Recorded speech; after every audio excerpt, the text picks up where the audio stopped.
What happens when a member of Congress stops playing nice and goes straight for the jugular?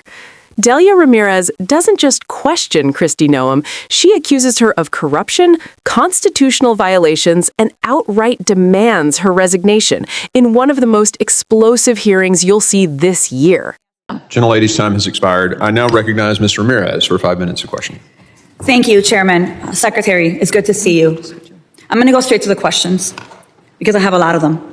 Let me start just following up with Congressman Goldman about judiciary. Do you agree that the judiciary is a co-equal branch of government and it is your obligation as a member of the executive branch to honor decisions made by the highest court of the land? Yes or no, Secretary?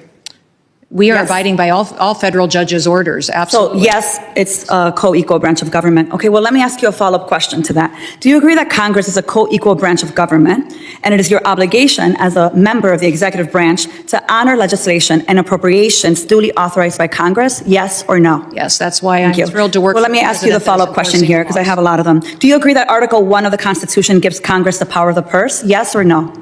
Yes, that is a duty. Do you believe that, let me ask you another follow-up, it's just yes or no. Do you believe you have the power to disregard congressional appropriations and unilaterally repurpose funds that have been duly appropriated by Congress? Yes or no?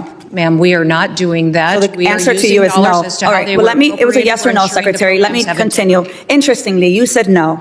But since you've been Secretary, you have repeatedly disregarded the law.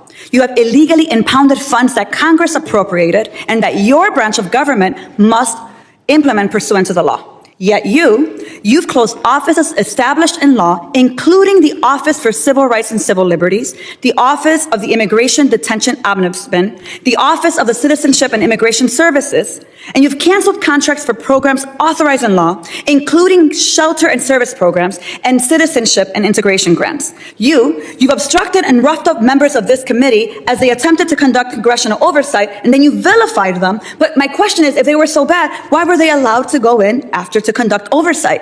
Let me just continue. You redirected funds to terrorize our communities. You created taxpayer-funded political propaganda campaigns to terrorize families and children who don't sleep at night because of the terror of those commercials that you are putting out there. You hold sick, disrespectful press conferences in my state where, let me be clear, you are not welcome. You corruptly used emergency authority to avoid procurement to make Trump's private prison donors richer by directing $45 billion for them to expand ICE detention centers.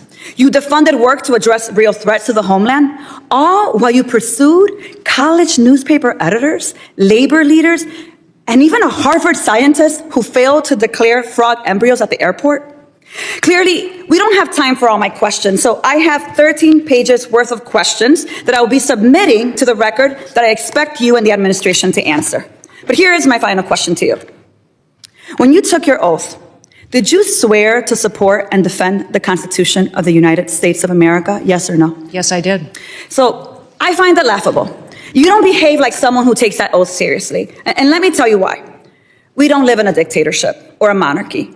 Trump's will is not the guiding doctrine of this nation, and our country is not a playground for his or your twisted authoritarian fantasies. We are a democracy. We defend the Constitution and we affirm the rule of law. We respect the co-equal branches of government and we uphold our rights, even when we disagree. The foundation of our nation is based on a core set of constitutional rights upon which our prosperity, our pluralism, and our peace depend on it. You, however, have been leading this work for 116 days, and in that time, you have profiled and dehumanized our neighbors. You've betrayed our constitutional commitment to due process. You've deported United States citizens. You've undermined the courts. You've broken the law. You've engaged in corruption, and you've weaponized the immigration system to violate civil rights. As Senator Murphy perfectly stated, your department is out of control. But you're responsible. You have betrayed the sacred fundamentals of your oath. And I believe to my core that you are not fit to hold the office. And I again, to your face, demand your immediate resignation, and I put it and place it on the record for all of us to see. With that, Chairman, I yield back. Gentlelady yields. Mr. Gabarino is recognized. Thank you, Chairman. Madam Secretary, thank you so much for being here today. I'm the chairman of the Subcommittee on Cybersecurity Infrastructure Protection, so I work with CISA a lot. This wasn't oversight. This was an indictment in real time. Delia Ramirez methodically boxed Kristi Noem in with yes or no questions about the Constitution, Congress's power of the purse, and respect for the courts, and then dismantled her credibility piece by piece. Ramirez accused Noem of illegally impounding congressionally approved funds, shutting down offices created by law, obstructing congressional oversight, and redirecting billions toward private prison interests. She didn't mince words, calling out taxpayer-funded fear campaigns, alleged corruption tied to ICE detention expansion, and what she described as the weaponization of immigration enforcement against communities, scientists, and even students.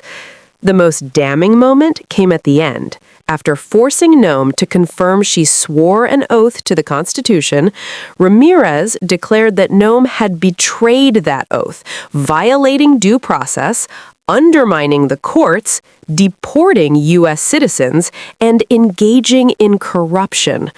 Her conclusion was unmistakable and unprecedented in tone. Kristi Noem is unfit for office and must resign immediately. This exchange laid bare a deeper question facing the country right now. Is the rule of law still the guiding principle, or is power being exercised without accountability?